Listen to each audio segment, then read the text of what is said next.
If there's one thing we've learned about business and life, it's that people are the X factor. They constantly surprise us, both in amazing ways and not so much. We're Ben and Syya, and welcome to the Gnaw on This Business Bites podcast. This show is all about real life things we all deal with every day, how they relate to business, and how to make some sense out of our daily chaos. Welcome to the show.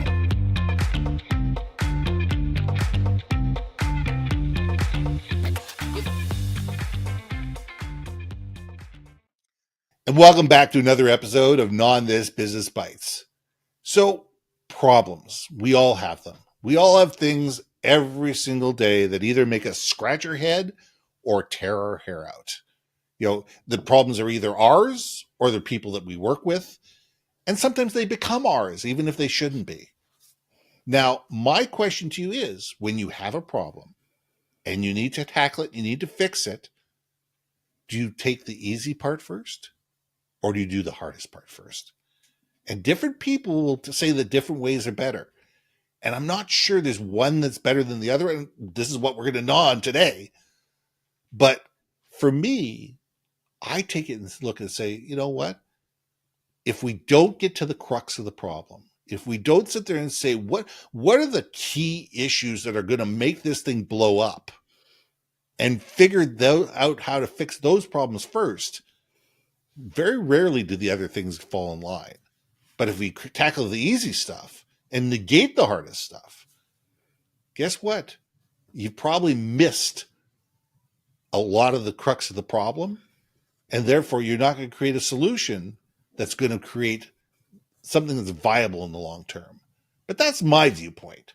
Hey, Syya, let's gnaw on this. Oh, I think we're going to have our first point and counterpoint. Awesome. I am an advocate of get the small stuff done first. And the reason why is because people like my brain is we find big things. I don't want to call it intimidating, but it makes our brain reject it and we just avoid it. And that's what procrastination, and that's the result of procrastination. That's how it happens. So I'm a big advocate of looking at, and this is what I do in life in general, fairly recently. I wish I'd learned it sooner, which is I look at every problem as an individual box. Mm-hmm. And what I try not to do, and what I realized is what we find as a big problem is most likely a series of small boxes that we've stacked on top of each other. So it gives this illusion that it's a big ass problem, when in actuality, it is small bits and components that we've just stacked on top. So the way I try to visualize whenever I overcome a challenge is to say, okay, I have a lot of fracking boxes in front of me, but what if I just unpacked one at a time? I can just step over each one. It's so much easier to step over a small box than to climb the mountain of a big box to try to get to that top thing and still not solve the problem of the big box of the mountain. Does that make sense? Is that analogy making sense, you guys? It does, but it gets me thinking the other way. You know, and I'm going to try to find the video for everybody. Look up Stephen Covey, Big Rocks. Okay. Stephen Covey, if you don't know who he is, you know, look it up. I mean, I can't go into look up Stephen Covey. Brilliant mind, brilliant personality, has so much to say on a whole bunch of different things. But here's what he says about Big Rocks. He says, when you create a box and you want to fit everything into the box, if you put the sand in first and then the pebbles and then the small stones and the larger stones and then leave the big rocks to the very end, the big rocks won't fit. The big rocks won't fit. But if you put the big rocks in first and you build everything else around it, everything fits in the box quite nice and neatly. So it's a matter of sitting there looking at it going, hey, listen here. We've got big problems. We've got big issues to deal with. Let's deal with the big issues. It's not going to be comfortable. It's not going to be fun. It's not going to be easy. But if we don't tackle the big problems, we are never going to be able to sit there and say, oh, God, okay, yeah, we figured the big problem. Okay, you want this? Okay, yeah, you get that. Okay, you want that? Oh, yeah, you do that. Those are superfluous little things that you could toss away and say, yeah, I'm willing to forego the high ground on these little things if I've got the big things covered. And that gives you room to negotiate. You can negotiate away the small things that really are not that important and don't matter that much, as long as the big things are taken care of and fixed right away. And that's where my thought process is on this. And I hear you on that. I hear you on that. And I understand that completely. And I think it is, let me just put it this way. Sometimes those big rocks are comprised of small rocks, but they've been compacted together in a way where, because the little rock situations haven't been addressed, it's compounding and compounding and compounding and becoming a compressed rock, right? Yeah. And that's a big rock that needs to be dealt with. Right. But that is an indicator of, again, I think it's a situation of, are you curing the disease, or are you treating the disease? Right. Well, no, I get what you're saying with this. I understand that the big rock is composed of, but the big rock is the big rock because of all the little minutia that's going on around it. But if you don't solve the problem you can't solve the problem of the big rock without looking at all the little pieces that make up the big rock. And I think that's the whole idea of it, right? Is understanding that if you've got a mountain in front of you, the odds are high, unless it's like, someone Google it. There is a rock formation that's ginormous, and it's one solid piece of rock. I think it's Uru, out in Australia. I think that is one piece of like rock. Not Ayers Rock, but it's one of those type things. No, it's Ayers, but they renamed it to their actual like indigenous name. Okay. Yeah, so it's Ayers. I've always known it as Ayers Rock, but okay. Oh, okay. Yeah. So yeah, the indigenous people would like to. I understand. Have a word with and I'm okay with that. I just didn't know. But that being said, is I feel like at times those big things, those big picture things, absolutely have to be addressed. But we do have to understand there are contributing factors that create that big thing as an issue. So let's say, for giggles, in a business application, again, I bring it back to sales, everyone, because that's my background. Okay. Absolutely. So I'm sorry, I'm not in engineering or finance or whatever, but here's where my brain goes to is, look, if you have 100 million quota that the business needs to have in order to run, I understand that's the big problem. Like, that is the big mountain of like, we got to get to 100 million. Now, the question is, how do we get there? And I think we had this in a previous conversation, which is, okay, do we have the tools in place? Do we have the team in place? Do we have the, market sustainability to achieve that 100? Because everyone can give each other goals in life, but if you're in a super niche market where there isn't even $100 million in quote revenue to even get to that 100 million goal, then your target market's the wrong demographic, right? It's the wrong thingy. So I do think that, yes, you have to look at the bigger picture, but I do feel like maybe we're extrapolating two different things, which is maybe the way I looked at this conversation earlier, which is,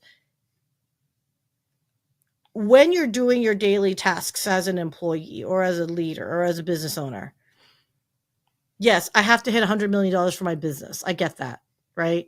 But sometimes I feel like, and going back to, all right, that's great and all, but what are my daily exercises? What are the daily challenges that maybe the team isn't addressing? That's why I keep going back to you, but I think the small things. So I think we're saying the same thing. We are, because here's the thing, is it's the big things that help. It's the small things that enable you to tackle the big things.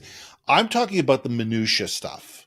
I'm talking about the superfluous stuff that people sit there and go, the problems that aren't really that important, that don't really focus on the big goal, that don't enable you to solve the big problems. But all the minutia stuff that people sit there and go, oh, I can write a report. Oh, I can make that phone call. Oh, I can do this. But none of those things are solving the main problem. They're just little things that distract us from getting to the big problem. And that's where I'm going. I mean, I truly believe that you eat an elephant one bite at a time.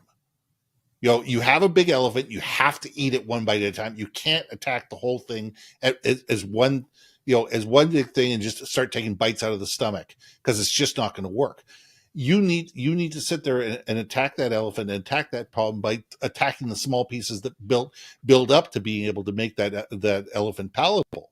However, there's a whole bunch of minutia stuff that we all have it circling around our desk every single day, things that are not, that are not important, that are not part of the main goal, that are they're just little things that distract us on a regular basis and make it easy for us to sit there and say, oh, I'll do this, or I'll do this, or I'll write an email, or I'll put one more video up on YouTube, or whatever. But it doesn't enable the company or yourself to reach the main goal or fix the big problem. Those are the minutia things that I think that need to be left to the side, and worry about those once you fix the big problem. I'm hearing what you're saying on that. I think it's recognizing the elephant is an elephant, Yes. right? And that's the big problem. Now, and like most you people say, most people don't see the elephant. They just see an ear, they see a tusk, they see a trunk. They see a task and they just do the task, but is it really chipping away at what needs to be addressed, which is the elephant in the room? Exactly. Now, as I said it before, and I'll say it again, don't eat my elephant. But it could be like the elephant in the room, meaning maybe feed the elephant, right? Maybe you're starving an elephant right now, which don't starve my elephant. But like all relationships, like all things, it needs nurturing.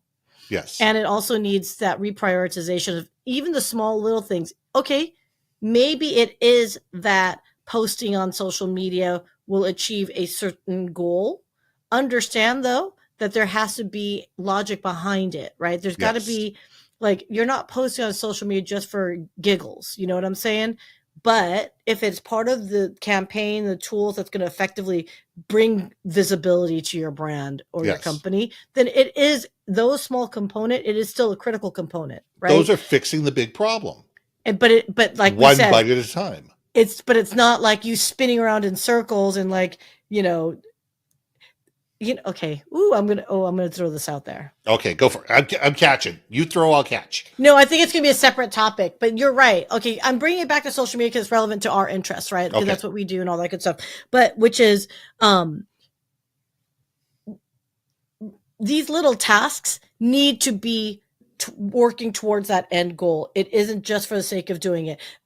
Like you said, if you're sending outbound emails, is it because you just need to do an exercise to send out outbound emails and that's your task and that's it? Or is there actual effectiveness around it? Yes. And I think that's what you're getting to the crux of it. I think that's where stop doing busy work and do work that's effective work.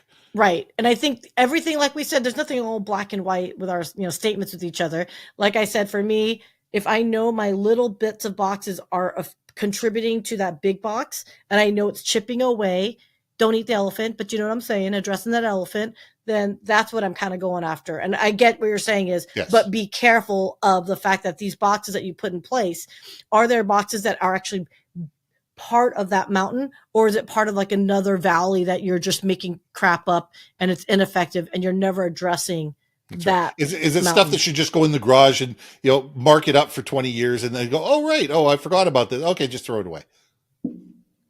You know what's funny about those small tasks for my brain peoples?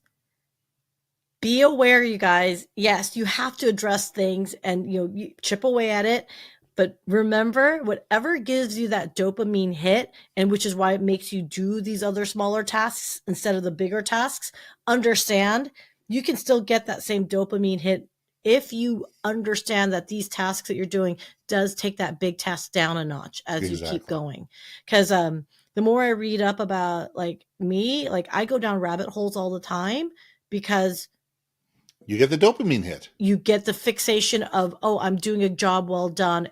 And then you get into that trap and understanding, wait a minute, did that actually solve any problem that I'm trying to fix right now, other than it just made you feel good? So be careful of that. That's the one thing I would say. Yeah.